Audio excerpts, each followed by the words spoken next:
chat with us at the registration. We're here to support you and work with you, whatever you need. So welcome, and it's my delight to introduce Scott Katamas and Eden Amadora. Eden is a high priestess and teacher of the divine feminine, and she actually has a divine feminine priestess mystery school, which hosts, and you can also work with her online as well as tune into her Facebook channel where she does live online readings as well. That's true, yeah. So there's a lot of ways you can stay connected with Eden. Scott Katamas, actually a love coach, as well as communication expert. So if you guys have any questions about that, you know who to come to, but also spiritual teacher and guide and Emmy award-winning producer. And he has produced and hosted many different shows. And he's the host of the Awakening World Show, which he hosts every week, Wednesday and Saturday nights online on Zoom, as well as on YouTube and Facebook. And then we actually co-host a show together every month. So definitely stay connected, stay tuned, and we look forward to chatting with you guys further. And Scott and Eden are going to be presenting some tips and tools and practices for our enlightenment. So we welcome you guys. Thank you for being here. The online audience is very interactive too. So we'll have stay with us all day. All day until 5 p.m. this Monday.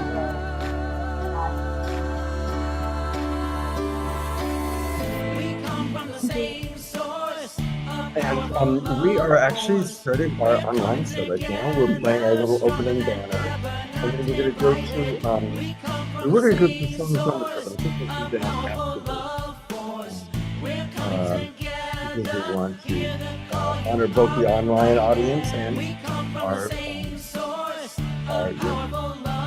in-person audience.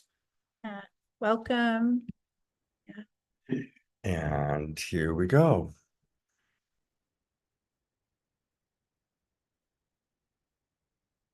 Okay, we are live and welcome. Once again, I'm Love Coach Scott Katamas, and next to me is Eden Amadora. Tips, tools for enlightenment.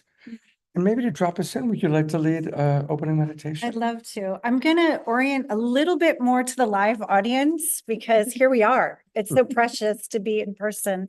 And I love you all. I know a lot of you welcome online as well. So welcome, everyone. Let's actually get here now in the body even more with the breath, because on our journey to more presence, more peace, higher frequencies, what we like to think of as more enlightened states, we start by getting here now in the body. So I'm going to invite everybody to sit up really tall and let your spine be like the highway to the divine, as our Yogananda said. And close your eyes for a moment with me. If you want to let your hands relax open, palms upward in your lap. And for our online audience, come inward with us and bring your attention to your breath, breathing in through the nose, deeper than usual. Letting the prana, the oxygen in, and deep sigh. Ah. You can only breathe in the now. So let's do that 2 more times. Deep inhale. Dropping all the tension in the jaw, the shoulders. Again, one more resonant sigh.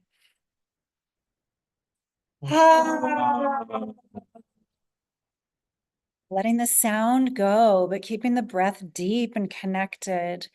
Bringing the crown of the head back a little bit. We're such forward leaners in the West. We're leaning into the back body more by bringing the crown back and then lifting the heart. Breathing into the center of what I like to call the sacred heart. You can feel this relaxation, more prana, more oxygen. And let's visualize and imagine as the breath comes in that it's bringing in this brightening light. Bringing the light in first through the crown, breathing it down through the third eye, and imagining this golden light just bathing your consciousness and your body, breathing it all the way down through the throat. Breathing it into the torso. You can bow your chin a little and go right into the depth of the back of your heart chakra. Deep breath there. I like to imagine softening any shields, any crystallization. This is a safe and sacred space we're creating together. Breathing now into the belly. Relaxing any tension in the organs, all the cells, all the molecules, taking in the prana and the light, golden light, all the way down. Breathing into the sacrum and then even the root.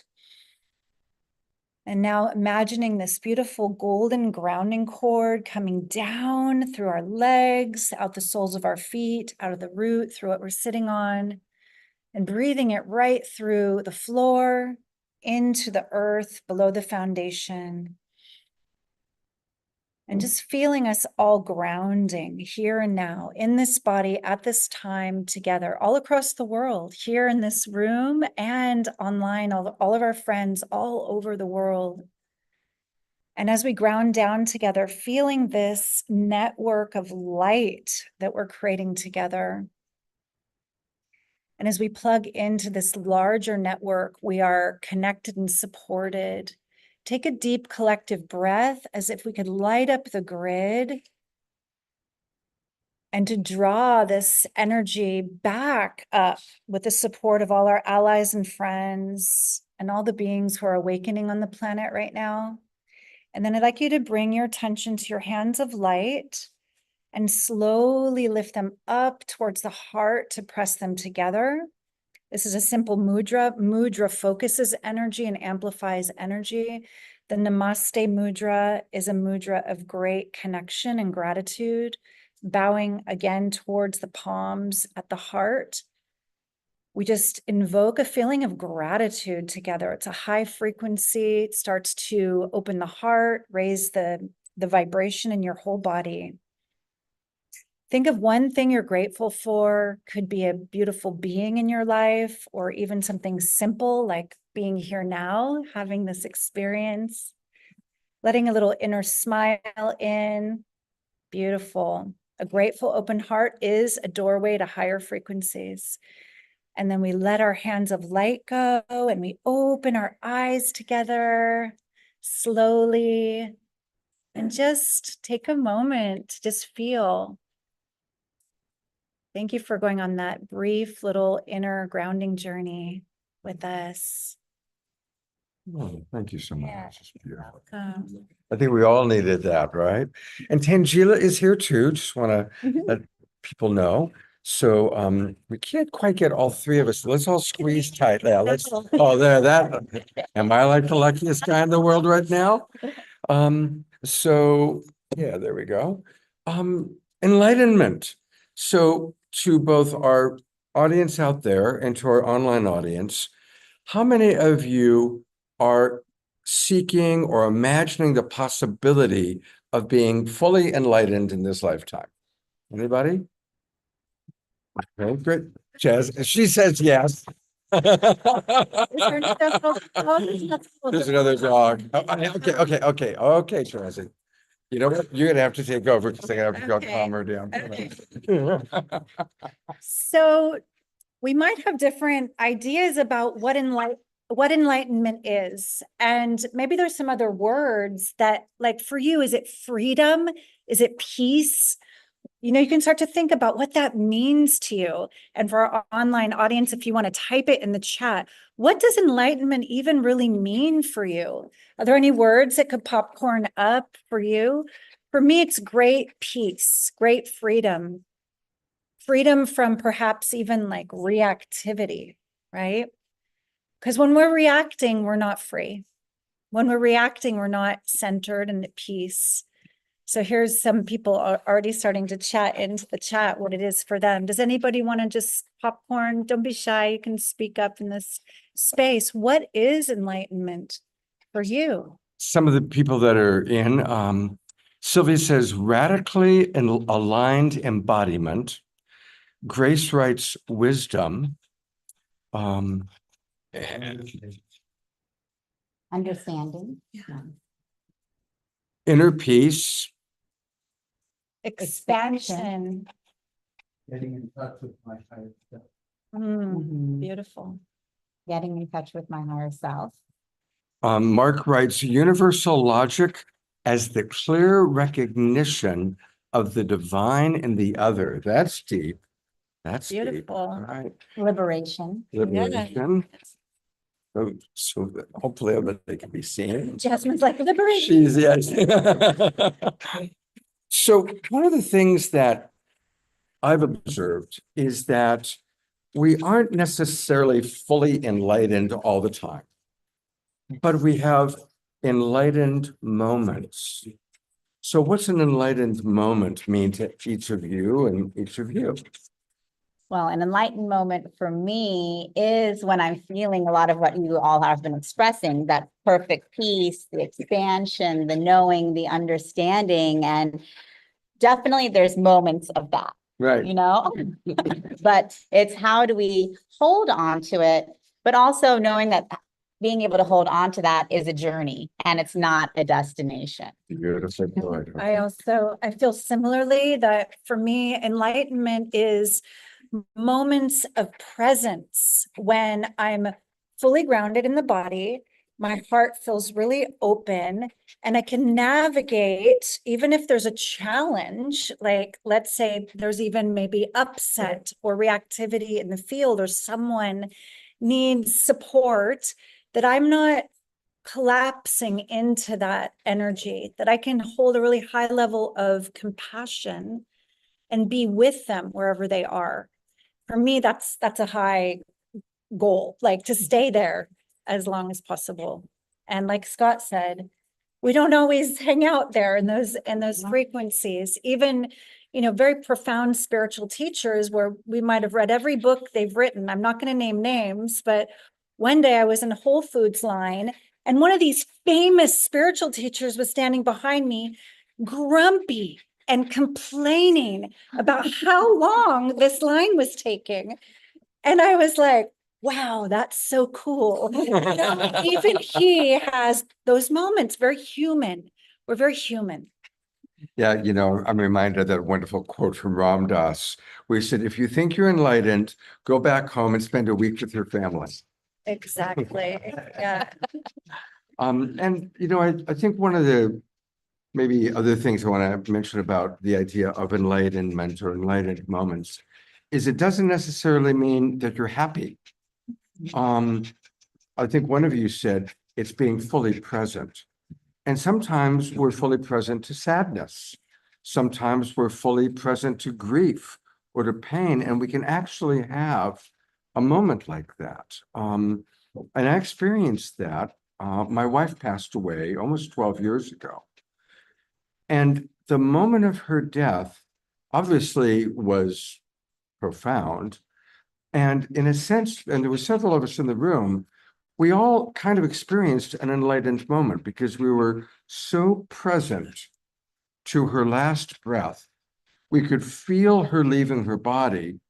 And it wasn't a happy moment, but it was an enlightened moment that we all shared, And that really taught me that it's those moments don't have to be about happiness. They can be just when you're so fully present to what is. I think maybe we see that with athletes. When we see athletes that are in the zone, they're so present to getting that ball into the hoop or whatever it might be. I think that's such a good point you bring up, Scott, about, it's not all about being happy all the time. When we think of enlightened masters, who are some enlightened masters? When you think of an enlightened master, name a name. Mary Magdalene. Yeah, Babaji. Babaji. Yogananda. Maharishi. Jesus. Buddha. Any others? Muhammad. Yes, Muhammad. Confucius. Yes, exactly. So we have so many examples of who we consider to be enlightened masters. But when we look at their lives, whether we're studying the lives of Prophet Muhammad or Jesus or Babaji, no one's life was a perfect line of happiness. every one of us incarnating here for the human experience, there's going to be ups and downs and ups and downs. But what we can learn from Jesus or Muhammad or Buddha or Mary Magdalene or Lakshmi Saraswati is, like you said, Eden, how are we reacting to those moments? Exactly. Yes. And when you name Master Teacher Jesus, I can't help but think of the word forgiveness and how liberating it is to let go of the past, to let go of the projections we might have, especially those of us who have been in relationships with people we're close to where there's been hurt, where there's been even betrayal. So I think almost every one of us has been on both sides of that, victim perpetrator dynamic in some way, this being human. We often bumble and stumble and hurt each other. So how do we come into forgiveness closer to present moment? Because to be enlightened is to be light, right? Not have a lot of heavy baggage that we're carrying around. Stories about what my sister did to me 30 years ago. These are the things that will make us have very dense frequencies. So maybe we can all think about, like, where could we bring more forgiveness into our hearts, into our lives, especially towards those characters we have the most karma with, the most drama with, and feel maybe in your own, just inner knowing, you're like, that's one of my pieces of baggage I could lay down to really step fully onto this path of lightening up more in my life. Beautiful. We have a question from the audience, online audience, and we want to take your questions also. Sylvia asks, how do we grow and nourish radiant embodiment in and with each other and with all? That's a great question. Tangela, do you want to? So that's a great question. And it goes back to what Eden was saying about forgiveness. Again, when we think about Master Yeshua, Jesus, Prophet Muhammad, Buddha, Mary Magdalene, so many of the masters we look at and who we consider enlightened throughout time, persecuted, oppressed, punished, run out of their homes, killed. These are experiences that they have faced. And we also face many experiences throughout our lifetime: betrayal, loss, fear, despair, anger. And we also carry these energies from other lifetimes as well. And so for us, it begins with, forgiveness, compassion, and love for ourselves, first and foremost, for feeling those feelings. And then we can begin to really radiate that out to others. But without even realizing it, we carry around so much anger and resentment towards ourselves for who. I'm glad you're speaking to this. Because it's like we are these amazing liberated beings, but we put ourselves in these boxes of, I'm supposed to be this way for my family. I'm supposed to be this way for my friends. I'm supposed to be this way for my boss. I'm supposed to be this way for my religion. And we carry the guilt when we can't be. But you know what? We're not supposed to be. We're just supposed to. We're here to be ourselves and love ourselves for that. And for me, that's the enlightenment journey. How do we begin to uncover who am I, underneath all of those boxes, and know that no matter what, I'm amazing and I love myself. I'd love to riff off of what you just said. So when Tangela was using the expression supposed to be, you can feel all the conditioning, right? From our childhoods, from the culture, the church, the parents. And when I work with people, I'm always listening to their language, because a lot of times we'll put things like I need to, I have to, I should, I must, I'm supposed to into phrases when we're explaining why we make choices. And part of this path of liberation is really challenging the conditioning. So when Sylvia asks, how can we embody the most radiant, liberated version of ourselves? I would say challenge those inner voices as well, those stories that we're programmed with. Because if we could catch it and kind of go, who says? Supposed to, need to, should, but is it bringing me joy? Is it my sovereign yes? Am I actually free? Or am I running someone else's like movie direction, living out the character they want me to be? To be enlightened is to be sovereign. It's to be free and a choice as well. So just questioning the conditioning. And a way to do that is to, I would recommend in your journals, automatic writing. Like if there's places that you feel guilt, that you feel obligation, that you feel shame for not doing something that you're supposed to do, really dialogue with your higher self who will say, who says? Who says? So a quick, simple way to remember how to do what she just said. Let's all stop shooting on ourselves. Shooting all over. No more shooting all over ourselves. You know, I want to riff for a moment also on a word that was in Sylvia's question, which is the word embodiment. You know, honestly, when I was younger, a lot of the people I was around were all about leaving their bodies. It was all about how can I get out of my body? How can I, you know, a lot of people like, oh my God, I want this to be my last lifetime. And there's just this like mass exodus to get out of the body. And that could be done through meditation or yoga, or it also is done a lot through drugs and alcohol and ways to check out. But one of the things that I've observed is that most teachers now are going in the opposite direction about, no, the body is a temple. And it's not about leaving our body. It's about fully coming into our body and embodiment. And I know that's something that both you talk about. So I'd love to turn it over to each of you to share a little bit about embodiment. Definitely. And I think embodiment is so important because, you know, the fact that we're even having this discussion here at this expo about enlightenment tools, we're not telling you, okay, guys, now we all just have to leave and go to a cave and meditate for 20 years and then we'll achieve. Is that a way? Of course, you know, there's so many ways. There's so many paths to our freedom and our liberation. But for each one of us, it's different. And now we live at a time where we're able to actually raise our frequency, raise the vibration by being together in community. We don't have to leave society. We're here now because our consciousness level is so high that we can actually practice our enlightenment journey in community together. Yeah. In our bodies here and now. We're not about, oh, I have to leave my body for enlightenment. We're here because all of you guys are here because we're here to create an enlightened world and society together. And so it's not just the individual path, it's a collective path for all of us. And by bringing that into our body, we're able to then reverberate and resonate to all of the people here, everyone at the hotel, everyone in the city and across the world.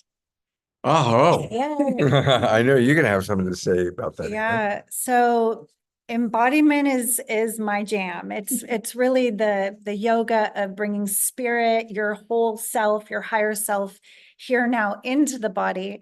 And when we did our very brief grounding meditation, we used some tools, right? We use a little mudra. Mudras are an amazing way to bring your consciousness really present in the body. Let's actually practice another mudra together. So activating your hands of light, rubbing them together. We're going to connect our ring fingers with our thumbs. This is the meridian of the heart. And you can just extend your arms for a second and lift your heart and just breathe and just feel that. Maybe let your arms come even straight for a moment. You know that Hatha yoga, physical yoga, was created to prepare the body for meditation with less impedance, less dissonance. And mudra like this, it activates consciousness. So this is going to be a fun thing to try. We're going to raise this mudra now towards the heart and just feel the energy almost like a little qigong exercise, like your heart has a field, it has this coherence much greater, can face these little circles towards each other. For those online, can you see me? Yeah. And then we're going to overlap these circles and press pinky tips, middle fingers, and forefingers. This is the mudra that symbolizes Om Mani Padme Hum. This is a Sanskrit mantra for compassion. So when you hold this, you're using your body as the physical vessel, the temple, to cultivate a frequency of compassion. And breathing into the heart with me here, if you combine mudra with mantra, you amplify this frequency even more. So let's just, for the fun of it, practice one mantra. Okay, it's Om Mani Padme Hum. Om Mani Padme Hum. Om Mani Padme. Om Mani Padme Hum. And just feel for a moment, just breathe and really witness how that shifts your consciousness. It's a very quick way to change consciousness from a stressed feeling to a peaceful feeling, to bring more compassion into your heart. And then we can unfurl the fingers, leaving the base of the hands together. This is the Padma. You heard the word Padme, it means lotus, jewel in the center, the lotus flower. And like this, we're in a receptive position, embodying the open-heartedness, embodying the receptivity to our spirit, to divine light, to penetrate our hearts. So these are embodiment tools and practices that are very easy to use to tap into a higher frequency pretty quickly. And pressing our hands together. Namaste. Namaste. Beautiful. Namaste. Beautiful. I want to take a moment to see there's some comments in the chat box. So we're going to read some of what's going on with our online audience. Maybe while you look for those, we can invite you if you have any questions or comments or anything that's coming up so far, if you want to ask as well. This is a fun way to be interactive. Here's kind of a very human question. As an empath, and I know you're both very empathic, so this will be good for you. Probably many of you are as well. Who considers themselves empathic out there? Yeah. As an empath, I cannot carry the burden of the negative energy of several family members. Of course, you have to extend forgiveness, but I prefer distance. Any thoughts about how to manage that? Brings me back to the true meaning of compassion for me. So compassion doesn't mean we have to self-sacrifice. You can love someone unconditionally and actually never physically be in their presence again if it is toxic, if it is abusive, if it is dangerous to you. You can still have compassion for them. You can feel unconditional love and not shut them out of your heart. You can pray for them. The distinction for me is that a lot of empaths, we cannot tell what is ours and what is someone else's emotional energy or frequency. And if they're, especially with those long-term challenging relationships where you feel like it's challenging for you to stay in a really high frequency in their physical presence because of how they continually project on you or abuse you, we're just assuming it's something that challenging for our friend online, then you can do better spiritual work with that being even from a distance. When we have raised our vibration to a level of compassion, like a master, like Kuan Yin, then no matter what's happening in front of us, we can perceive that is happening over there. There is a lot of suffering happening over there. There is a lot of anger happening over there. There is a lot of really negative projections happening over there. And at that level of compassion, we don't necessarily feel it in our own body or in our own emotions. It takes a lot of work to have that buffer. It's a different level than empathy. We have lots of ways we feel. Some of us feel sympathy or pity for another being. Those are not as high frequency as compassion. Compassion is liberation. Compassion is an enlightened state. So for those of us who are still wrestling with, I'm such an empath, but I'm not really holding that level of compassion, I would say if it's a toxic situation, distance is okay. Hmm. That's my guidance. And that's also a form of self-love, because a lot of the times we feel, again, we're obligated to do something or be with someone or go see these people because we have to. Shooting all over us. We're shooting all over ourselves, but we have to, I think one of the practices that I would recommend is before anything, just to take a pause and ask, what would love do? Mm. So what would love do in any situation? Someone takes your parking spot, you can just stop and say, what would love do? Congratulations. I'll keep looking. But again, that, because we can easily shift our frequency in that moment. All of us do it, right? All of us do it. We can go from being like, oh, great. Yeah. So we flip that easily, and that's okay. But the practice comes in the pause. When we pause, and then when we ask, what would love do? Because suddenly, rather than reacting, we're taking a moment to pause and go within. And then when we ask, what would love do? We ask ourselves, what would the highest form of frequency? How would that, for myself and for all involved? So suddenly someone calls and is saying, oh, you have to be here next week. You can pause and say, what would love do? And maybe that means, you know what? I don't need to be there. For me, have to stay here. And you can just say with love, thank you for the invitation.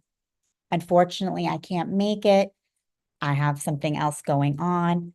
And you can end the conversation rather than, getting into an argument or agreeing and then feeling terrible. So much of what we do is we agree to things that we don't want. We forget to stand up for ourselves, and we forget to love ourselves. And that's what we can keep coming back to in every moment. Pause and just say, what would love do? With your partners, with your family, with anyone you meet on the street, that pause suddenly shifts out of that reactive mode and brings us into the mastery mode, which is enlightenment. And you might say, well, that's such a simple technique. But that mastery of patience is the most difficult one to master of all. Beautiful. It's me of a quote by Viktor Frankl. He says, between every stimulus and response is a moment of choice. Yes. And in that choice is freedom. Exactly. And when you ask that question, what would love do? That's big freedom. Yeah. So thank you for that. We each have that. We forget that we have that. I want to riff on that with a couple of tools. Okay. First off, when you are creating that distance, when you're not choosing to engage, you can still bless the person. And something that I learned from Paramahansa Yogananda, one of my favorite teachers, was the highest blessing is maximum grace.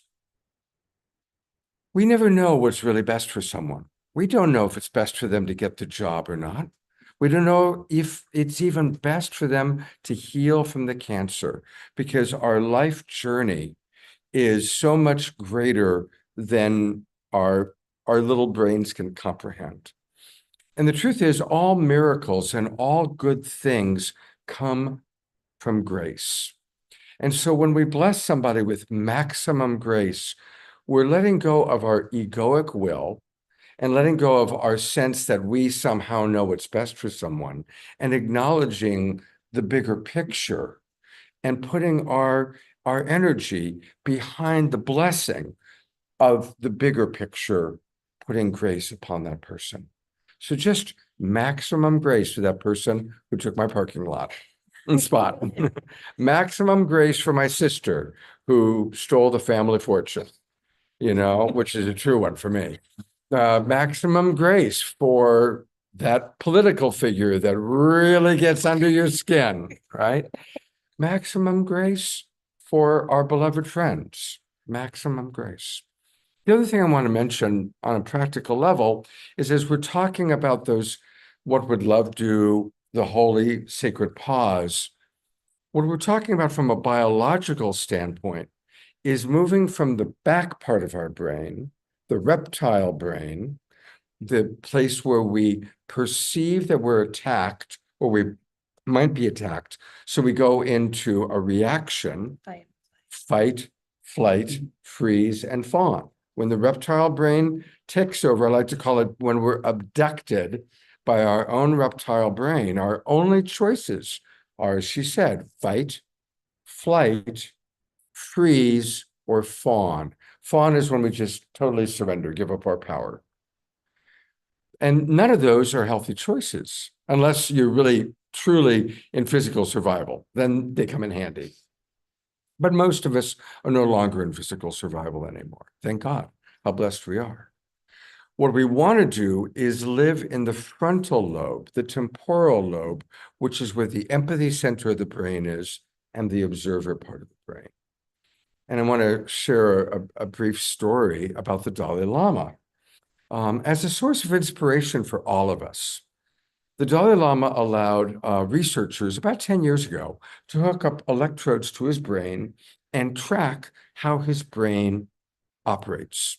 And they did tests on him for about an hour and a half. And what they found was that at all times, his synapses were firing in the frontal part of his brain, never in the back part. So they really tried to get him to react. And so they showed him photographs of Chinese soldiers burning down a Tibetan temple. Showed him these photographs. And he wept. He wasn't suppressing his emotions, he wept. But his synapses continued to fire up here instead of in the back part of his brain. They then took it one step further. They said, how do you really feel when you know that Chinese soldiers are murdering your people, raping Tibetan women? And he got very, very quiet, but his synapses continued to fire up here. And finally he said, it reminds me, I must pray equally for the Chinese as I do for my Tibetan people. Now, this is important because this is the movement of the human species. The Dalai Lama obviously is a very advanced member of our species, but nevertheless, he's lighting the way.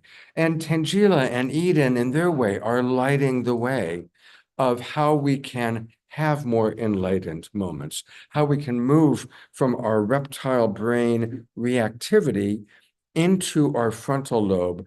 And so even when that hard thing is happening, we don't react, we slow down through breath or meditation or prayer or whatever tool you use to come back to center. And remember to have empathy for self as well as empathy for others. Thank you so much. And a lot of the work that I do in the mystery school training that I'm a teacher in, we find a pattern interrupter. It's like a simple, like hand position or something that we practice when we're in one of those stressful situations where we usually react. So maybe all of us could choose something really subtle. Like maybe it is a couple fingers that touch, or maybe it's one hand on the belly and another on the heart, because there's a way that we're reminding ourselves to come back to breath, to come back, lean back, get out of that reptilian brain, back into, oh, I'm grounded in my body, in my breath at this time. So maybe there's a simple way you could hold your hand, even if you're in a stressful business meeting and you're sitting at a boardroom table that nobody knows you're doing it. Nobody knows, but you're breathing. Somebody's just insulted you or said something or, and you can still anchor yourself in that higher frequency. And for our listeners, maybe you can find a pattern interrupter. And I feel like it does come back, like Tangela was saying, to self-love. Because when we're taking care of ourselves at the spiritual level, it's like, no, I'm not going to flip my lid. That's another way of saying where the prefrontal cortex goes offline and the reptilian brain abducts us, like the alien spaceship. That's what Scott likes to call it. So we find that pattern interrupter to stay in our body, to stay present, to stay in that choice, right? So one of the things I often do is I put my hand on my heart because it actually releases oxytocin. And oxytocin is a calming, feel-good hormone. And it doesn't look that strange to do. You can be in a conversation and someone's really upset with you and you're like, feel you. You can put your hand on your heart without insulting them. If you do a strong pattern interrupter like this, they might be even more agitated. But if you just put your hand on your heart, you come back to yourself. You come back to your breath, present moment awareness. I am here now in this body. The oxytocin releases, grounding.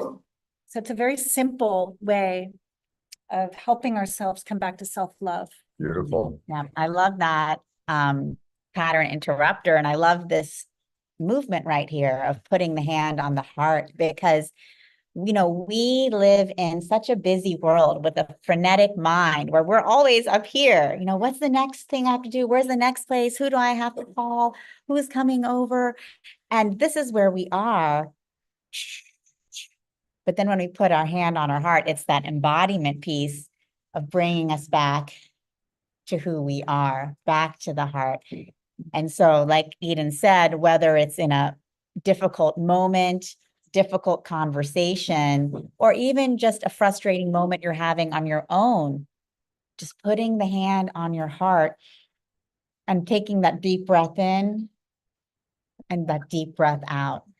That practice can really start shifting you out of the mind, back into your heart, out of the mind, back into your body and into your heart. And this is who we truly are. This is where the seat of our spiritual self, our soul resides, right here. So suddenly we're able to move even without realizing it. You don't have to think. Like what's going to happen is, like, if you just do it now, if you just put your hand on your heart and just breathe in and breathe out.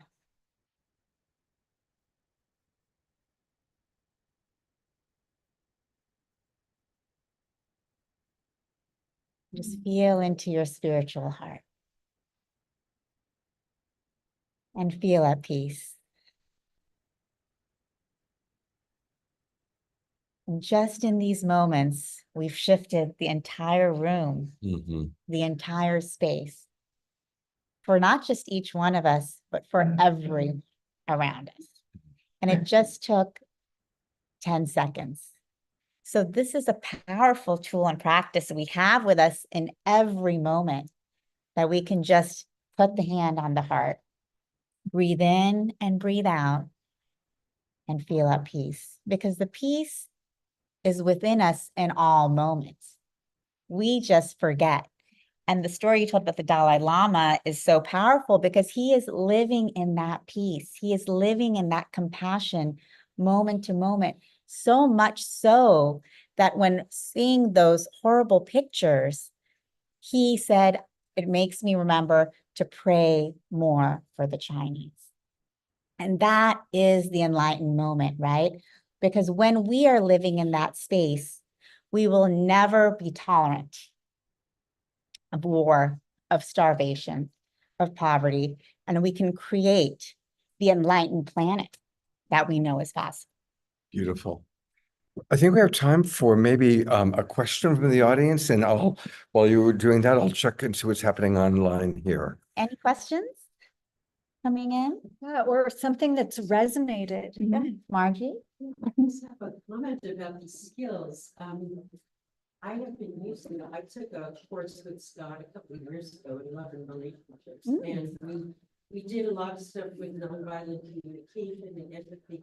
And I find like I'm carrying them with me every day, and I use them almost every day. In fact, I used it last night when I offended somebody in a laundromat by taking his laundry out of the machine. You know, some people don't mind it, some do. Anyway, he was very offended. And I felt immediately like something shifted, you know, in the air, and something needed to be healed. So my way of dealing with it is I think to myself, okay, what needs to be healed? You know, so that I don't react and say the wrong thing. And then it helps you to refine what the words are that you need to say. So before I left, you know, the room, I said, I apologize for offending you. And I could have said, I apologize for taking the laundry out, but that wasn't the right thing. You know, he needed to, you know, see that I acknowledged his feelings.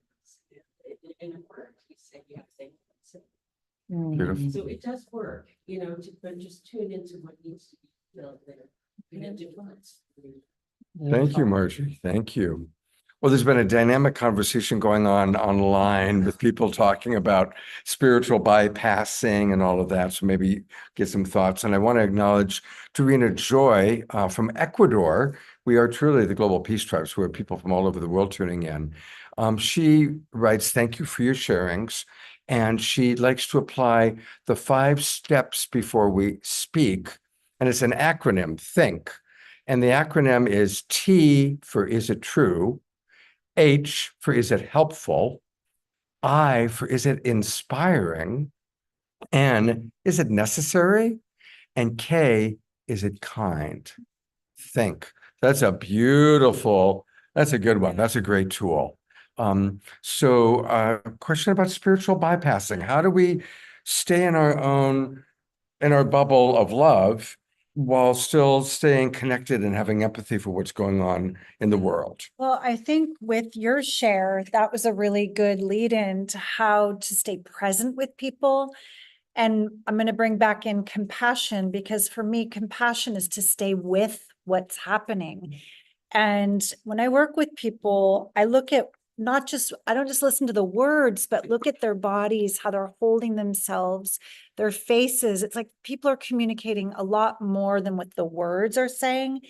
And to help them feel, to ask questions, to become more present with each other, then you're not bypassing, and we're not projecting what we think the other should feel or should do onto them. Because I think that in the past, I actually was guilty of that. I remember reading a great book. It was like The Dark Side of the Light Chasers or something like that years ago. Oh, Debbie Ford. Yeah, that was great. And when I was young, because we all go through certain amounts of childhood trauma, I went really vertical, and I was able to connect to spirit and just kind of use my intelligence to figure out how to survive. And it helps when you're young to survive. And then it comes a time where you have to drop in to the feelings and to be present with each other, or else we are bypassing. So it took a really brave and loving friend to help me see my pattern in the past, that I wasn't as vulnerable. I wasn't as available for deep emotion. We're kind of pointing all this talk to how to be in our humanity and bring in these higher frequencies. And I feel like it's not one or the other. Like, we're not spiritually bypassing as soon as we're in our humanity together. When we're in our empathy, in our bodies with another, feeling them, and then bringing those higher frequencies in.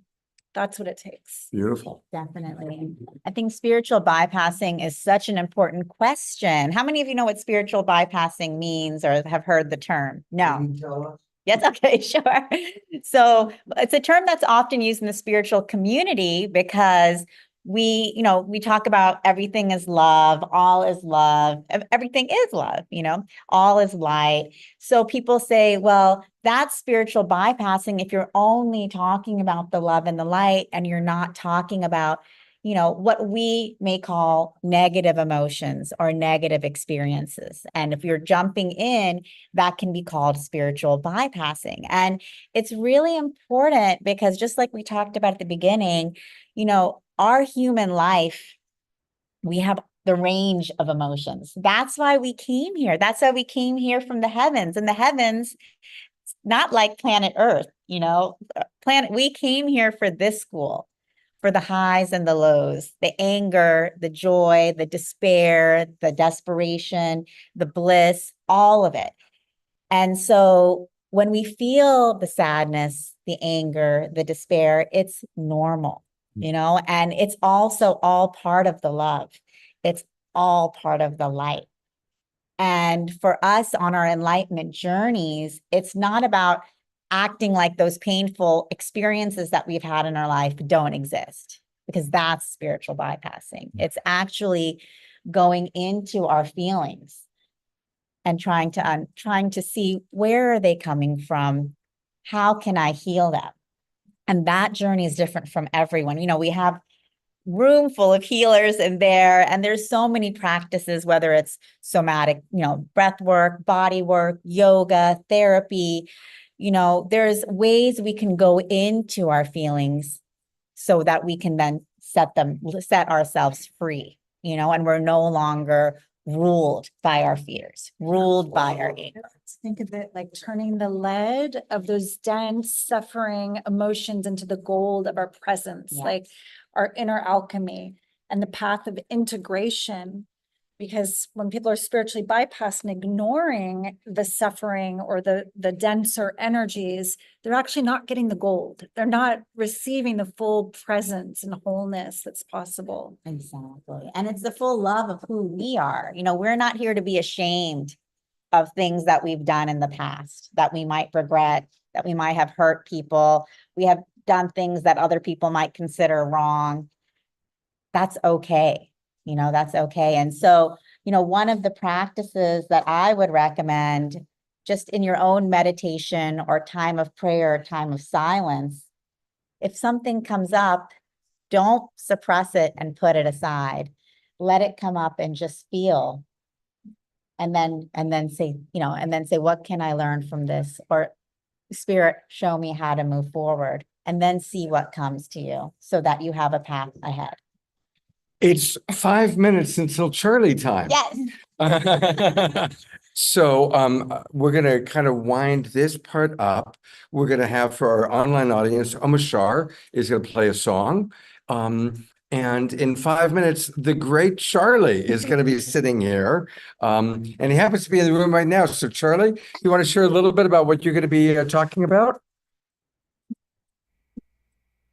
I'm going to be talking about the I am presence and developing our own connection to the I am presence, and how to use this energy that is our birthright to connect with, to help manifest things in our lives, and to actually do a lot of work on the earth. It amplifies your own power of your prayers and your intentions when you're in the energy of the presence. Beautiful.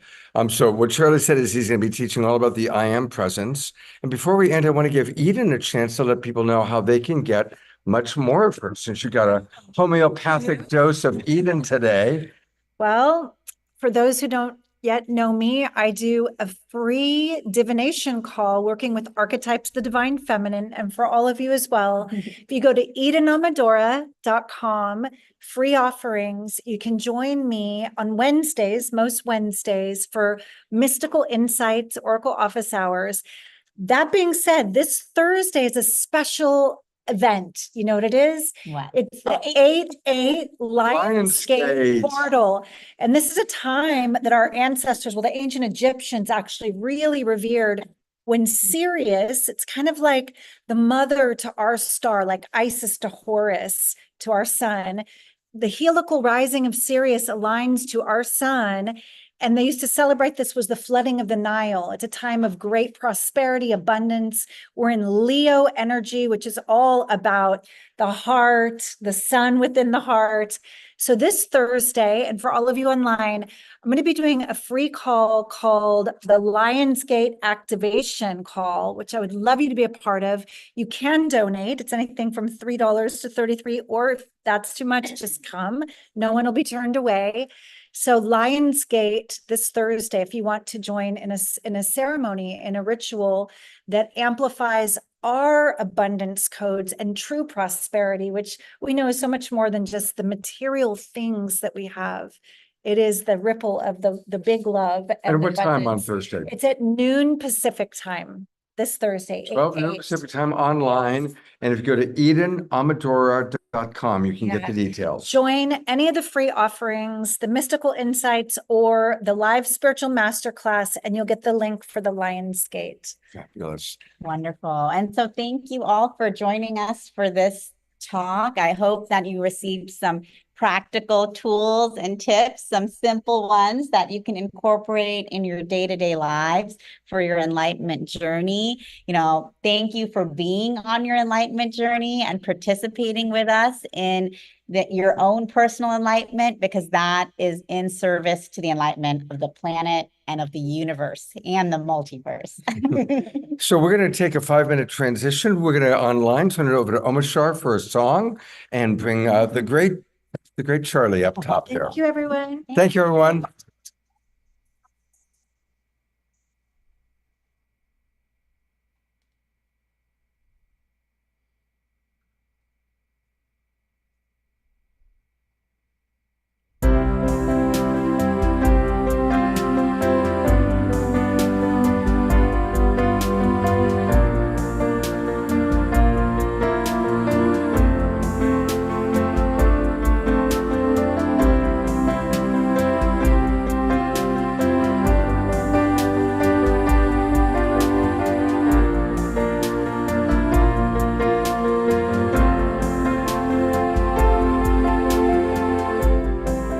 When you feel like giving up, when you feel like letting go, living in this ever-changing world, when it seems that all is lost and you don't know where to turn, the future seems so very far away, and just know there really is a plan. The sun will always shine, and with your hand in mine, all heaviness fades away. The love in our hearts will melt the darkest day. La la la la la la.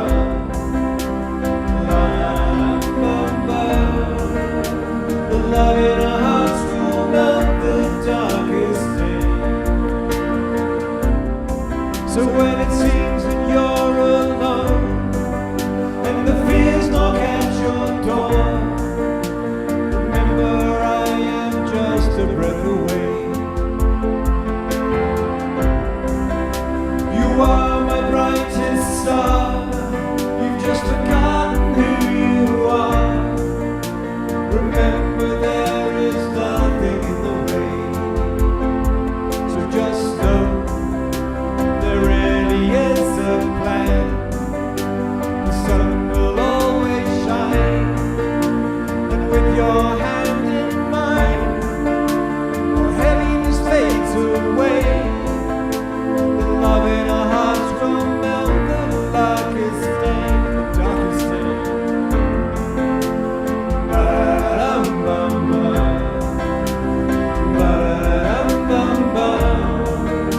The love in our hearts will melt the darkest day.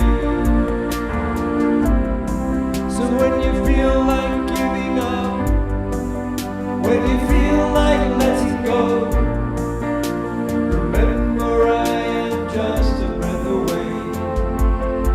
And just know there really is a plan. The sun will always shine. And with your hand in mine, all heaviness fades away. The love in our hearts will melt the darkest day.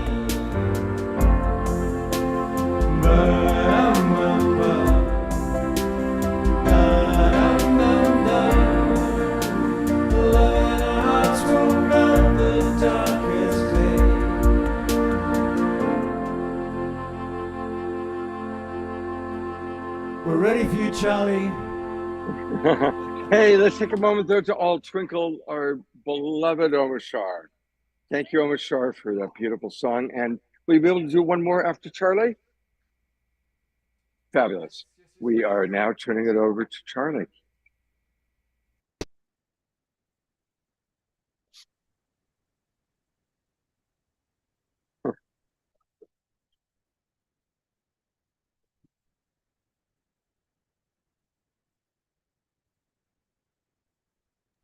Thank you, Omashar, for the beautiful song. Appreciate it. And thank you, everyone, for tuning in today for our Sacred Sunday. And welcome to all of you here. Thank you for joining us for this next talk. I'm excited to welcome you guys to the Soul Search Enlightenment Expo. I'm Tangela, the founder of Soul Search, and we are here to support you on your spiritual journey, wherever and however that might be. We have our online directory where you can connect to healers and practitioners. We also host our live events like the one you're at today, where you can meet with practitioners like Charlie and all of the people we have in the room. And of course, we also have Soul Search TV, where I invite you to check out our television shows that our practitioners have created about channeling, mediumship, visiting sacred sites, and so much more. You just go to soulsearch.tv, or you can look up Soul Search TV on Roku, Amazon, Android TV, and Apple TV. And so definitely stay connected. We host these events every month throughout the Bay Area, so you can keep coming back. And we have amazing speakers all day. And it's my pleasure to now introduce Charlie Lamson. He is a sacred fire alchemist, an intuitive guide, energy healer. He works with the angels and the ascended masters to bring through intuitive guidance and healing for people. He helps with soul resurrection, self-mastery, does individual coaching as well, in person in Sedona where he lives, also via Zoom.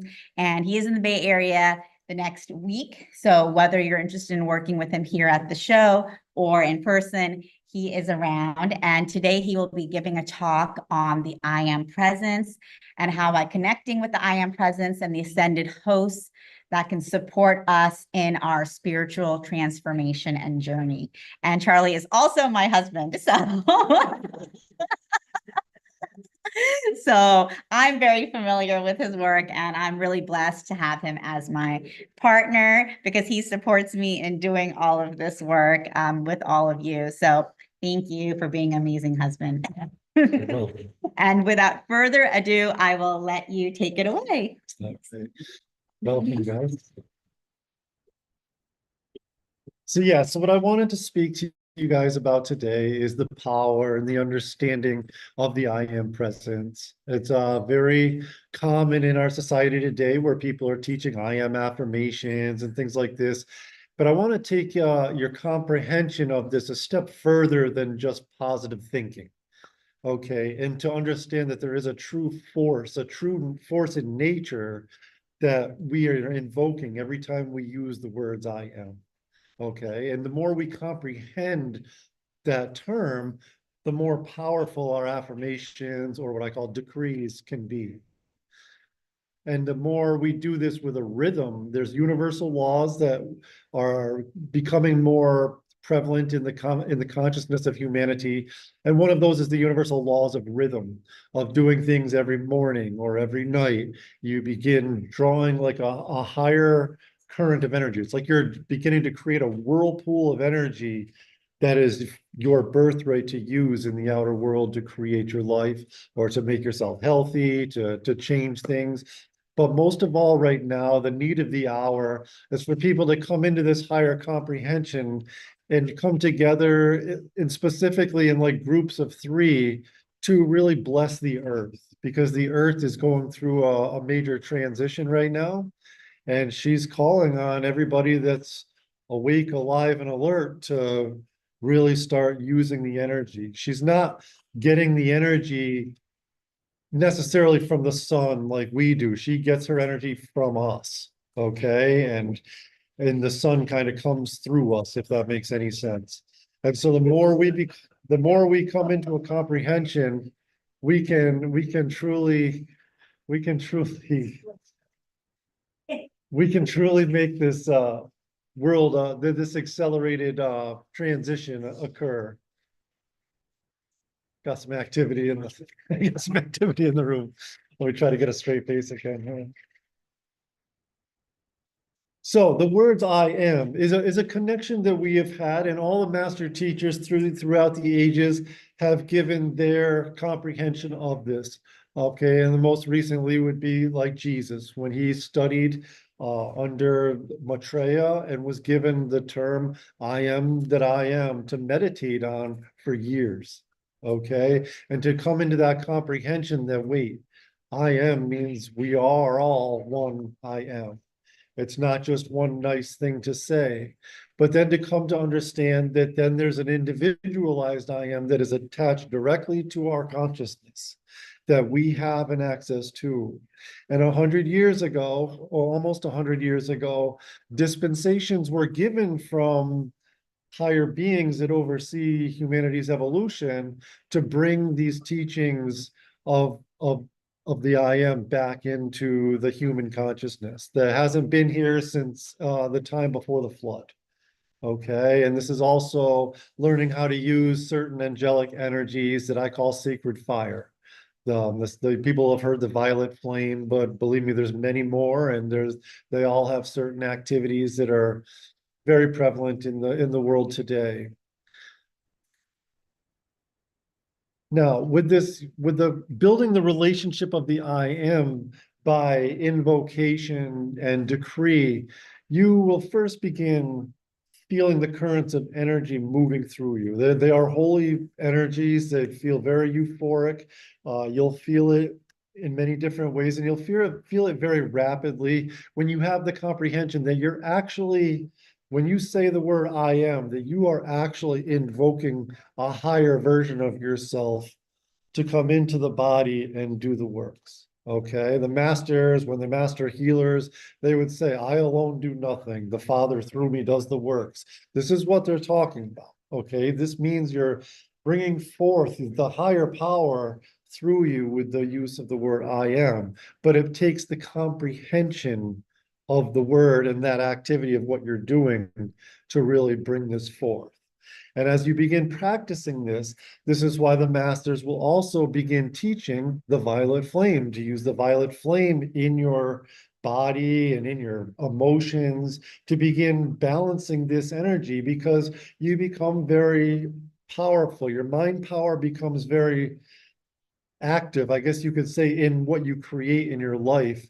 And so you want to be very balanced. Okay, and so at the very same time that you're beginning to more deeply comprehend what the I am presence is, you're also going to be organically learning how to balance the 4 pillars, the mental body, the astral body, the physical body, and the ethereal body. Okay, and this makes you more stable. This is not shutting off your emotions or shutting off your mind. This is like balancing it and being in full control and mastery over these things.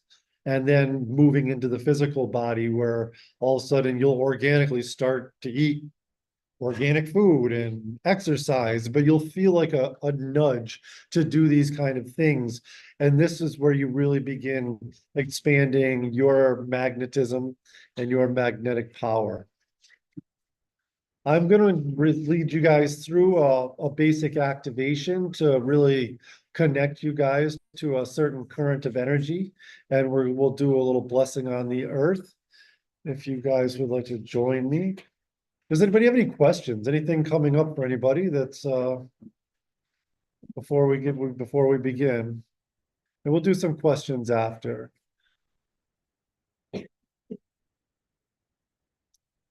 All right. Yeah, so why don't we just get comfortable, and what I'm gonna do is I'm gonna start with 3 ohms, like together, to set a resonance field. And then 4 Elohim, okay? This is a higher being that's gonna work with connecting.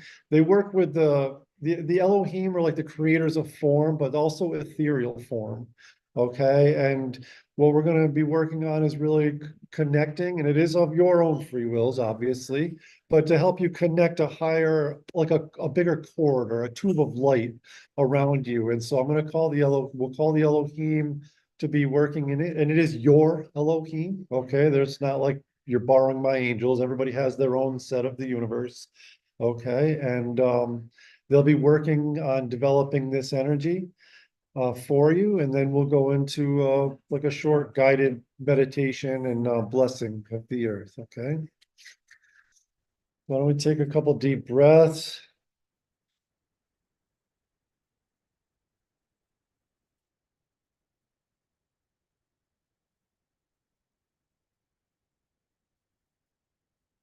And we'll do 3 ohms. Oh.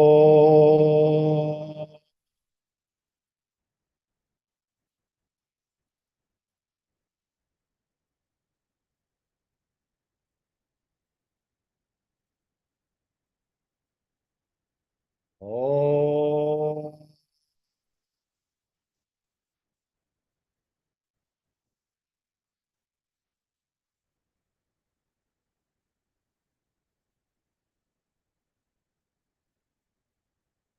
Oh.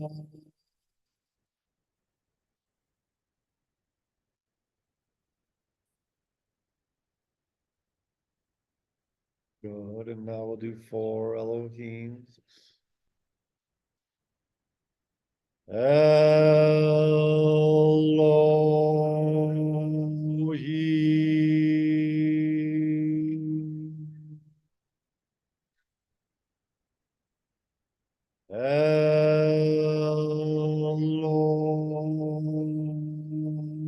Elohim.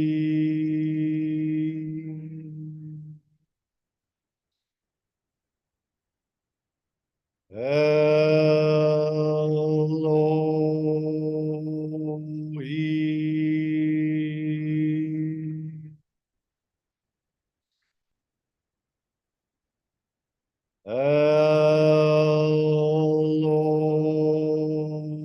Elohim. Good. Now just relax. Perhaps observe any feelings or sensations you may be having in the body right now or as we move forward. Remembering there's nothing to do but relax.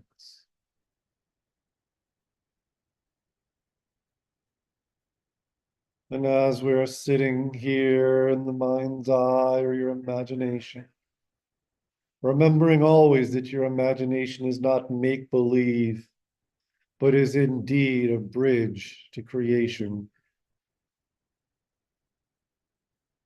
And in that imagination, begin visualizing a beautiful emerald bluish crystalline pyramid spinning clockwise and beginning to descend above you, down around you.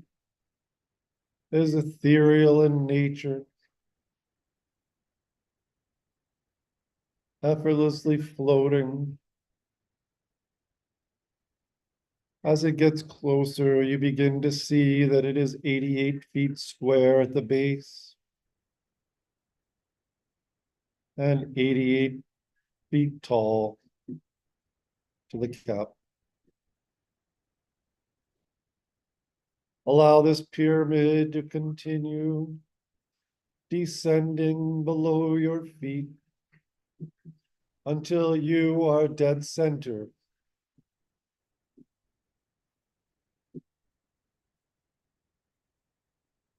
And while you are here, still observing, perhaps some color fluctuations in this ethereal pyramid, that it is spinning clockwise. It is important in these mediations that we hold the visions for 17 to 22 seconds to anchor. Perhaps you see numbers going by like you would be counting sheep. To hold the vision, giving yourself something to look at.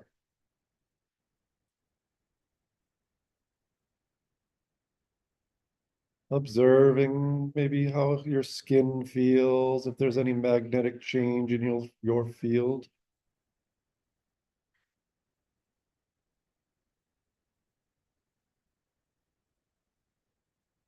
And now, as you've held this in, you've seen the numbers go by. You look below your feet and now see an inverted pyramid of the same size. Perhaps some different colors, emerald red, perhaps gold. Slowly and effortlessly moving up from below your feet, moving counterclockwise, spinning in the opposite direction of the first pyramid. Allow this inverted pyramid to lock into place. Once you are dead center of this pyramid as well, take note of any sensations or feelings you may be having. And observe the counterclockwise spin of this pyramid. Perhaps by numbers or letters going by, written on the walls of this pyramid.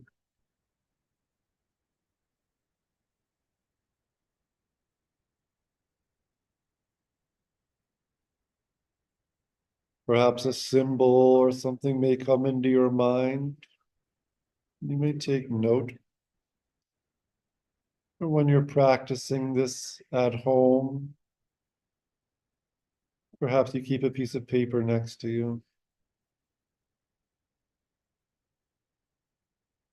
And now this is locked in. An inner voice makes the command.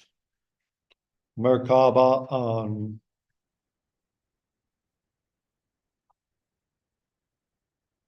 And now these two pyramids spinning in opposite directions of each other begin spinning faster and faster and faster until it is practically the speed of light and you no longer see any corners. It looks like a beautiful field of energy.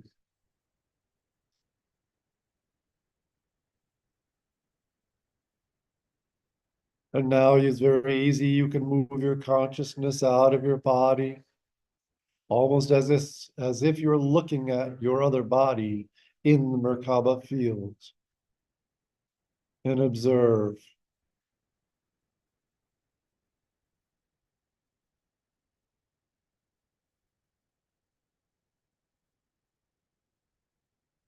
And now move your consciousness back into the Merkaba. And begin seeing this crystalline diamond white tube of light beginning to descend through the top capstone and moving straight through and over you, about 10 feet in diameter, down through the inverted capstone.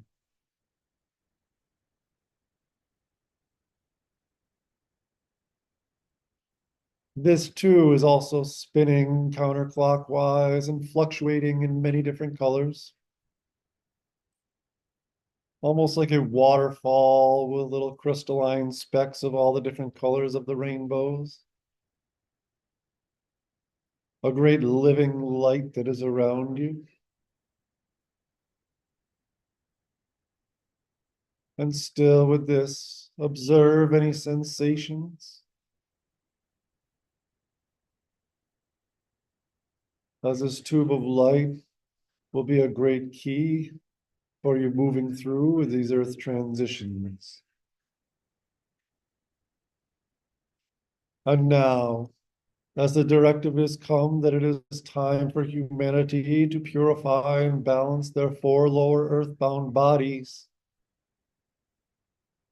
you hear the inner voice make the command. I am the violet flame blazing within this tube of light, blazing within and around my 4 lower bodies until I am free. And now there is an eternal ultraviolet light filling this beautiful tube of light all around you, permeating every cell, every atom of all 4 of your lower bodies.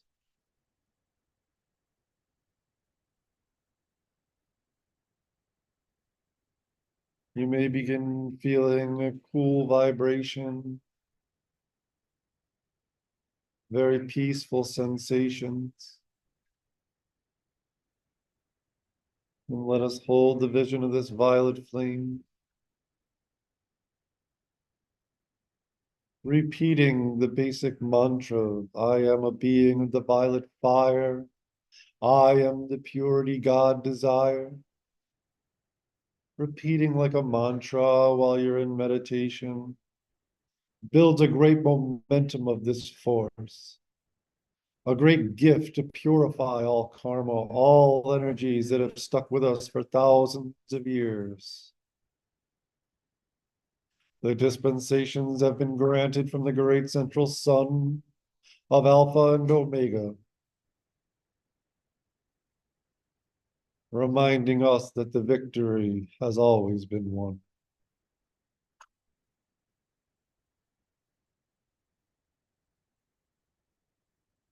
And now that we have held this vision, perhaps you may even see the neon purple in your mind's eye behind closed eyelids.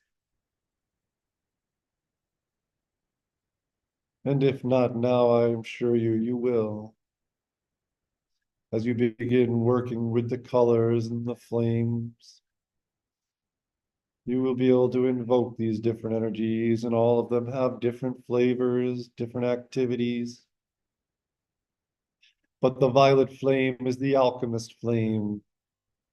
The violet ray is prevalent through this age of Aquarius. As humanity transmutes and transforms all of the energies that have been discordant on the earth to bring forth an eternal golden age. The earth herself will not remain in the 3rd dimension.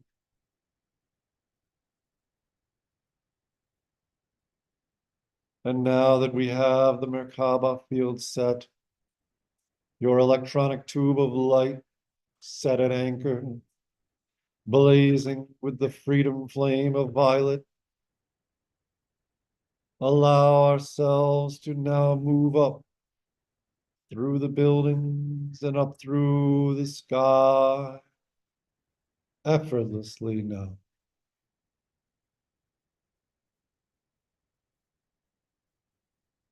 In days of old, when you have heard of yogis that could levitate, people that could walk through walls and things like this, it was the mastery of this Merkaba field that allows such things. You can adjust the frequency and the gravitational pull within this field. But for now, we will take our consciousness in the Merkaba up into the atmosphere.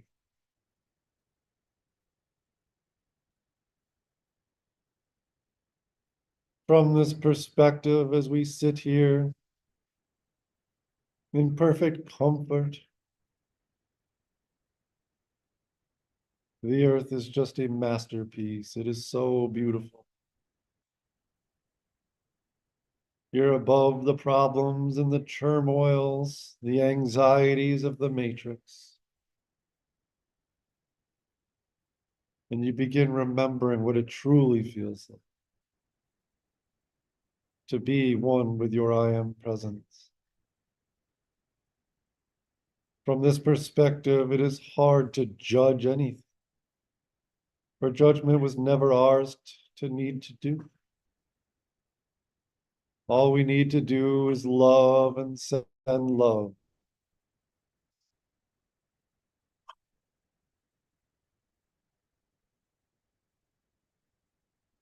And now, as we begin coming together in the atmosphere, see where you are called to go. You hear your inner voice call forth your scepter of power. And in an instant, you see that you wield a great golden scepter with a beautiful jeweled orb on top. And see where you are called to go above the earth in your own mind, where you may feel there may be service needed, whether it is environmental, whether it is political, whether it is the ocean and the animal kingdoms, or whether it is your hometown.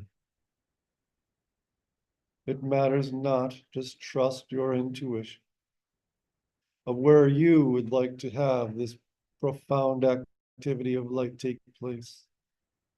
Knowing you wield your scepter of power, no longer the babes in Christ, no longer the followers, but becoming the gods and goddesses that you have been in embryo to become.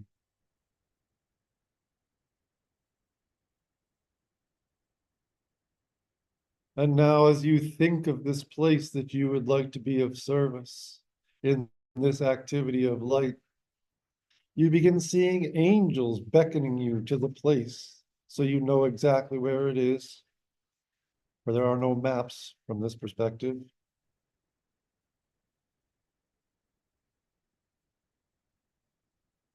And as you find yourself over this location,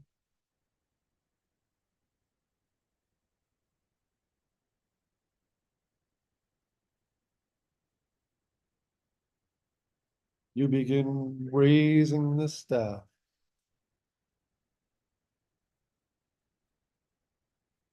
Invoking the power of your own I am. And if you will say with me, Almighty I am, 3 times. Almighty I am, Almighty I am, Almighty I am. Pull forth these currents of energy down into your form and your consciousness, and hear that inner presence direct. I am the sacred fire, blessing and purification of the earth. And in this moment, you see your angels that are with you start spiraling down towards the location. It matters not how big it is, because your angelic presence is infinite. You may do a whole nation, or you may do one household. And see the great circle like a tornado spiral of angelic activity move forward down over this location. And then put your scepter down and see the great glorious light of the sun blazing like a laser beam,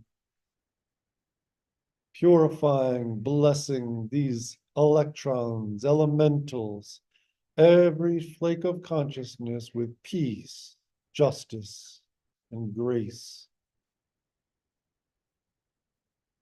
Hold that vision. Perhaps you even feel the power flowing through your hands and your physical bodies in this activity. And if not today, I assure you, you will, with a very little amount of practice. For it is the need of the hour. The earth is changing her Schumann resonance. The earth is coming awake. and will one day take her rightly place as another celestial, a star, known to the hierarchies of heaven as the blue star of freedom, and will one day give birth to her own planets and have her own solar system.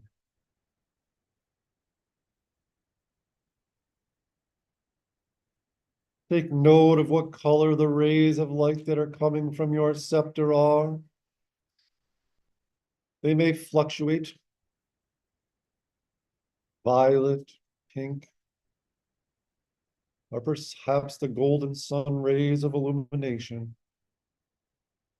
moving not only through the area you are permeating this light with, but moving straight through like a neutrino through the center of the earth and charging the sun of even pressure, the great core of the earth.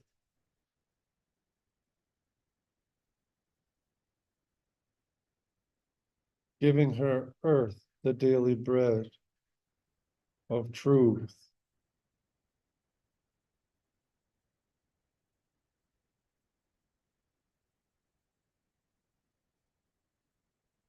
And now, after holding this vision, turn towards wherever the moon is. For the moon has come to the earth as an act of mercy to put a protective field around the earth. We are all well aware of how the moon works in our emotional bodies. It pulls the tides of the ocean, the waters of the earth. And it has acted like a great filter for effluvia of unenlightened humanity from sending the traumas and the pains out into our solar system and affecting the rest of our brothers and sisters that have already ascended into higher frequencies. Let us project this new scepter, this scepter power, with a great violet beam surrounded by pink at the moon, and hold this also for 17 to 22 seconds. Forgiving and forgetting, transmuting and transforming all of the discordances our blessed moon has held back from manifesting on earth. All of the thoughts and miscreations, the hells and the demons she has held back in this astral plane, and transmute without judgment back into the glory and the power of the divine plan for earth.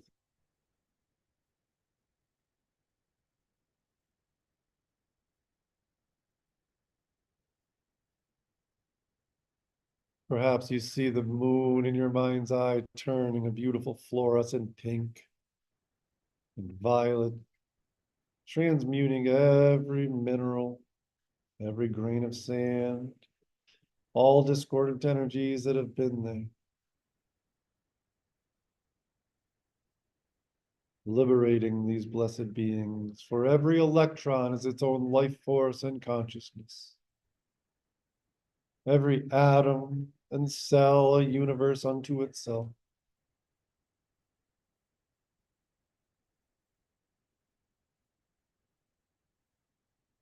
And now, pull your scepter in front of you, still glowing and emanating with this glorious power.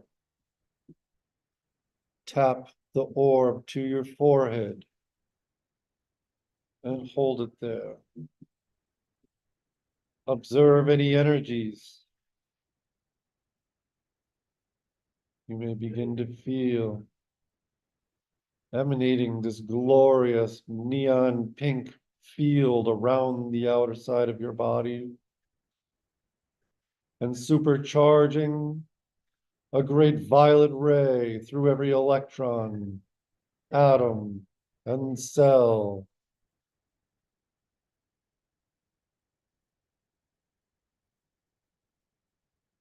Feel this energy moving Perhaps in the mind eye, you can see a picture of an atom with its electrons moving around it. And see this violet light, this violet flame blazing and releasing all discordant energies that is like a dark mass or like a shell around a light bulb, falling away and being transmuted. Begin seeing those electrons beginning to move faster and faster as they let go and dissolve this weight of this black sludge that has been wedged around it. Observe any sensations in your body, for as this happens to one electron and atom, it happens to them all.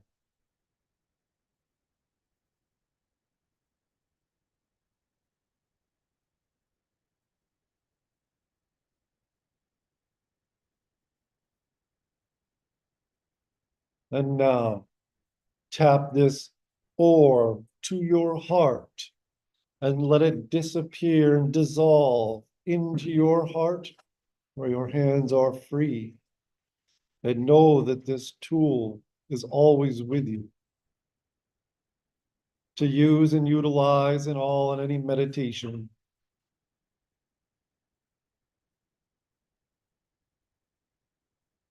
And now let us gather together again in the atmosphere of the earth, in our beautiful Merkaba fields, within our electronic tubes of light, filled with the blazing violet flame.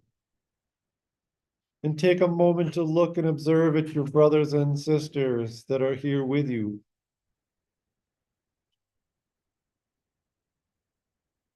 Look and notice what these Merkaba fields look like from your ethereal vision. You look like stars, my beloved ones. And perhaps you will take note that what indeed these stars are in our universe. Great celestial beings and consciousness in their own fields, emanating powers to anyone that asks. That is all aligned with the divine will and the divine plan for Earth.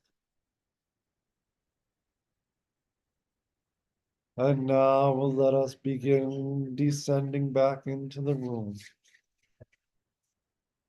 Effortlessly taking note of any sensations, using your senses in these activities. There's a very accelerated way of moving through a healing process. I should say balancing process.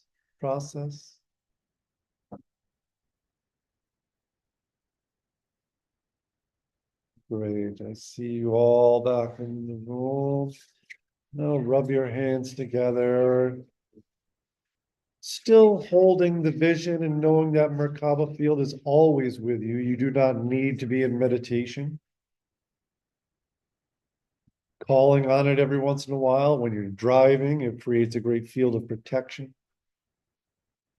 You can create Merkaba fields over your businesses, over your bank accounts.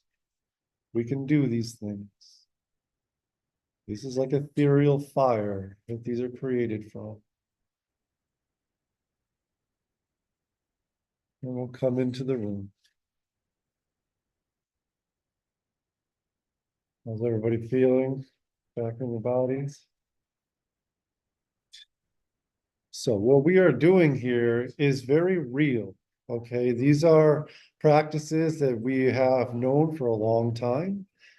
We can, and with a little bit of practice, it gets easier and easier and easier to be able to move up out of your body until one day your body will be so light that we'll be able to take our bodies with us when we want to go travel. It doesn't, there won't be such a huge separation between our astral body and our physical bodies.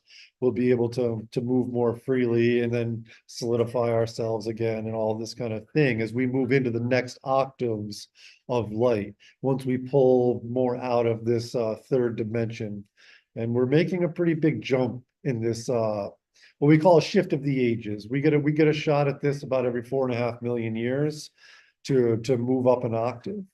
The rest of our solar system moved up at that time, which is like turning the channel. That's why we don't see people living on Mars and Venus and all this thing. But I assure you, every planet is teeming with life.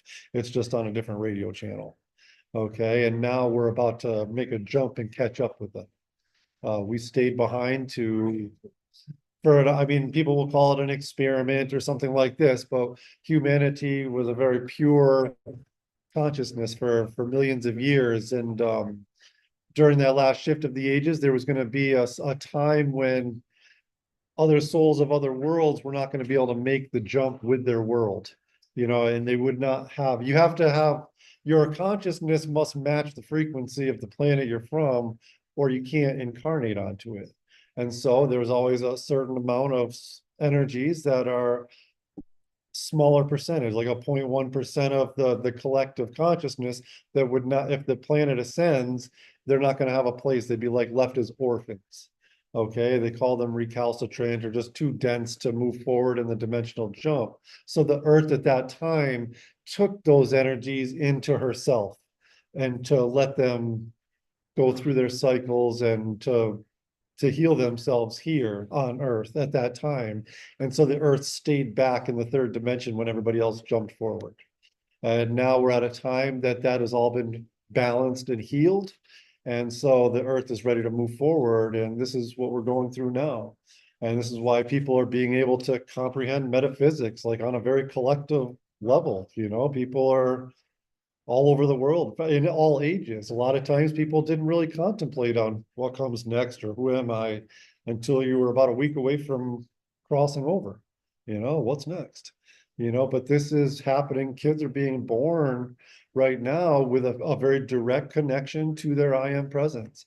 And they know that they're here to witness and observe this transition. I see this all the time. So don't lose hope by watching Gen Zs on YouTube. There's actually very high consciousness coming with the children right now. And just like many of us here that are opening up to these kind of teachings, to the truth of who we are, and that the 12 tribes are coming together, however you want to say it, it means that there is all the different paths that have been created, whether it's through religions or traditions or certain things, are all starting to come back to that truth that we are all I am. Okay, everybody connects to the I am. That is the I and the Father are one. That wasn't just for one person to say. This is who we all are when we begin comprehending it. And Jesus is one of my guides, so I speak from that perspective. And he says those things that is actually written in Scripture about, there's something along the lines of, there's nothing that you see me do or hear me say that you will not one day do and more. Okay, he really came to demonstrate the truth of I am that I am. Okay, and what that really means, and to demonstrate who we all are. Okay, and it began a huge spiral up, a lot of resistance on every side, but these master teachers came to really help us see that, oh no, wait, we're more. We're here to learn, we're here to do these things. We don't need to keep fighting. We don't need to keep resisting, and to come into our deeper comprehension. And with this deeper comprehension, your prayers become reality much faster. You're no longer, like they tell me, you're no longer the babe in Christ. Wield your scepter of power and decree what it is you desire. There is nothing that comes into your heart that you desire that God does not want for you.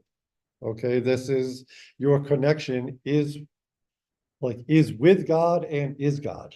I guess you could say it's our human consciousness is not God, but our higher self is directly connected to God. And so when we learn how to bring that into our consciousness, we can begin affecting and making powerful and rapid change on the earth. All right, there's been enough people, that have been doing and been coming into these kind of teachings over the last 100 years. And it is truly that has really accelerated the illumination of the earth. That's why we've gone from horse and buggies to scram jets in 100 years. And now there's more and more of the population. It's like popcorn popping is starting to like touch on this higher consciousness. And you're going to see what we've just achieved in the last 150 years will be like in the next 3 years. And then another 6 months, it's like exponentially moving up. And it's not for us to judge technology and all these things. It's just a sign to show you that collectively the whole earth is moving forward. Okay, we were stuck with cows and carts for 15,000 years since the sinking, right? And now all of a sudden, in the last 150, it says move so fast you can't even hardly, you don't even know. As soon as I master something on the computer, it's obsolete. I've got to like learn something else. So it's like but that's how things are going, and we're seeing a monumental shift on the earth. And for me, it pulled me out of my dark night. I suffered addictions and disabilities, and I began decreeing my life better, decreeing and commanding the cosmic law, release all my karma, all of this kind of thing.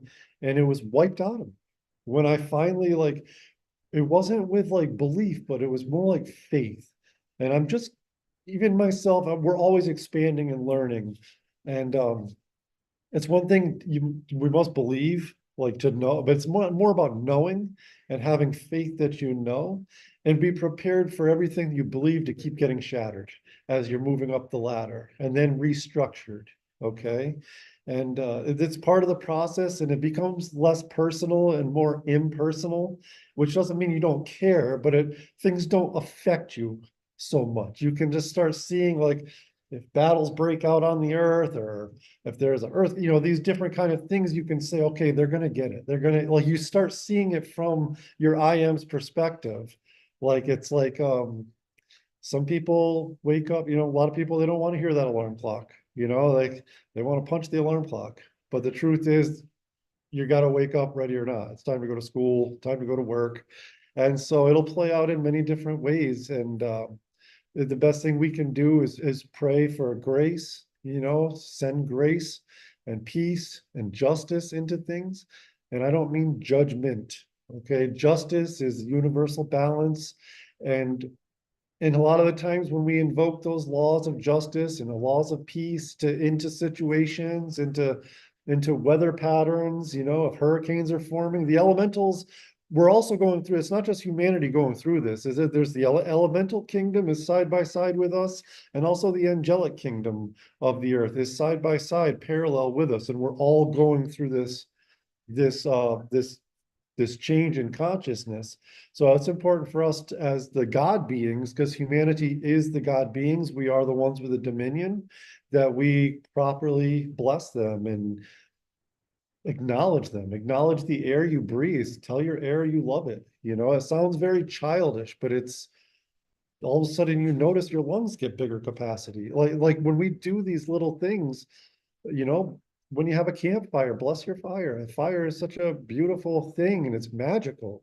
And it's not just for heat, it is like purification. I mean, it has so many different things. And the fire element is what I work with, the sacred fire. I mean, our consciousness is truly a sacred fire within our hearts that's so small. But one day, my guides have told me that we will have the science or the technology that people will be able to see their own consciousness, the little flame, the little threefold flame in our hearts under a microscope kind of thing. They'll have and you'll be able to see how we can use, and you'll be able to see if one of their flames are not balanced, and heal people scientifically and technologically by working with consciousness. And all these new things are what we're on the precipice, where a lot of the ancient teachings and quantum physics and science, it's all blending together now. And to not judge those that are on a very scientific and data-based path if you're on a spiritual path, and don't let it affect you if they call you woo-woo. It's all part of the process, and everybody will get it. And we're all here for different things. Some of us are here specifically to be scientists and doctors. There's no reason to judge these things, and there's also no reason for them to judge anybody else that's doing things spiritually or homeopathically and all of these kind of things too. All right, guys, so I guess this is it. And if you guys would like to reach out to me, you can reach me at my website is sacredfiremastery.com. To book sessions, I do one-on-one mentorships, self-mastery coaching.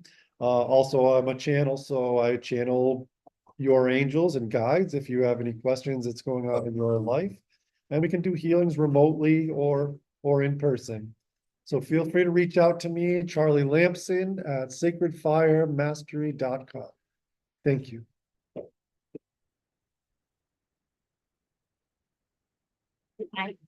And so we're going to say bye to our online audience. So thank you guys for tuning in today with us from all around the world and being a part of our Burlingame Soul Search Enlightenment Expo. Thank you, Omashar and Scott, so much for co-creating this.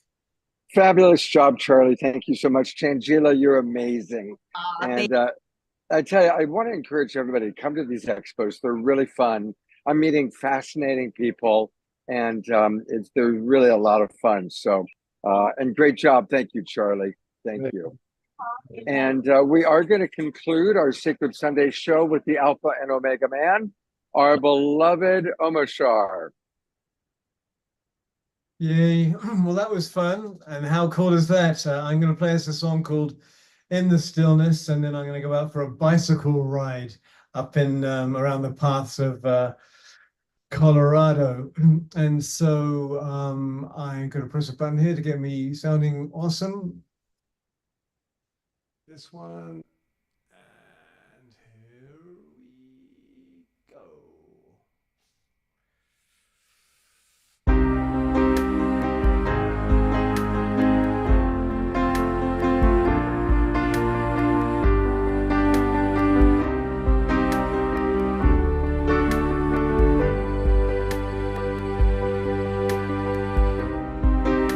Quieter you become, the more you can hear. In the silence, in the stillness, I am here. Through the wisdom of your tears, through your heartbreaks, through your breakthroughs, through the shedding of your fear, that I am with you and guiding your way. Know that I am cheering you on. Truth lives within you and love leads us through. I love you.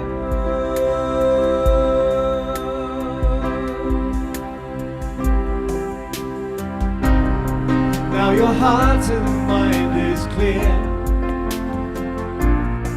and you know that love is with you, love supports you, love is here. And you feel that you belong, and you're walking with purpose. You can hear your nice new song. Know that I am with you and guiding your way. Know that I am cheering you on. Truth lives within you and love leads us through. I love you.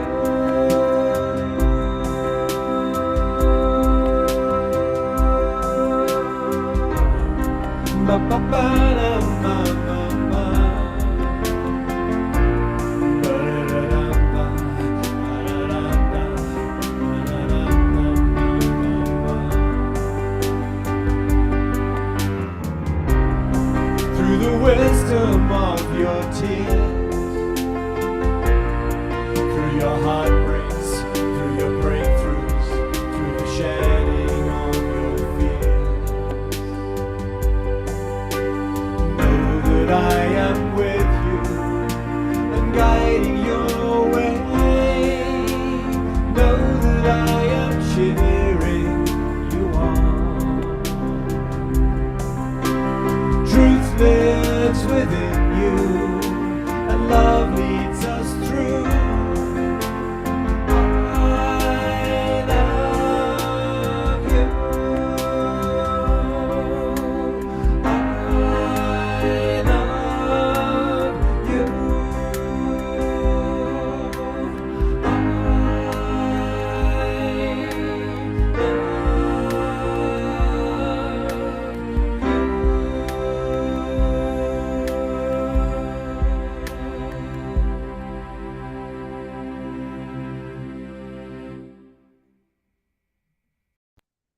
I love you, Omashar, and I love our audience. What a beautiful, I love doing Sacred Sunday shows. It's really, really special. It's precious. And Charlie was spot on. What a dude. When he lets himself go and shows his personal enlightenment and shares it with us, how profound. Yeah, absolutely. Yeah, no, he and Tangela, what a dynamic duo, huh? Amazing, really amazing. And they got it down and they're grounded. So thank you all. Thank you so much. And thank you, Dorina and Susan, all the Susans. We got 3 Susans with us tonight. And we'll look forward to seeing all of you on Wednesday night. We've got a really fun show planned. And Omashar, have a beautiful bike ride. God's blessings, everybody. Take care. You.